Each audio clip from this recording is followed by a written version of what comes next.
Please kindly click on the red subscribe button below this video and subscribe to our YouTube channel. Thanks, God bless you as you do this.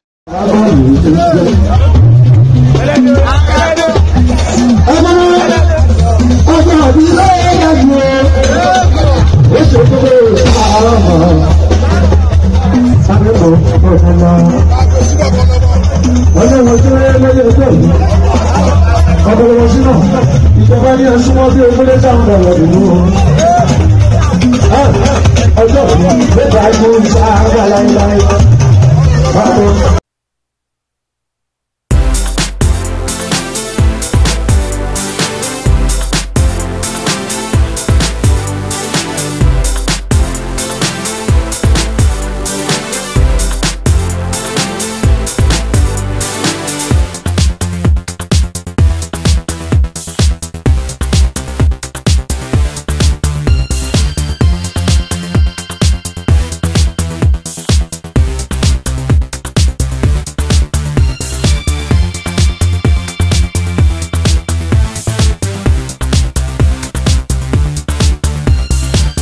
Thank you so much for watching our videos, and importantly, you need to subscribe because we drop videos almost every day. Any events going on in Nigeria, Gua TV is always the first to get there. So you just need to subscribe, unless you'll be missing out. And how to subscribe? There's a circle here written Gua TV. Click on it, you see a subscribe button. Click on the subscribe button. That's all. And if any event just take place or you heard something, just go on YouTube, search for Gua TV. You see the. And if you have a big show coming up, any event, you can call us.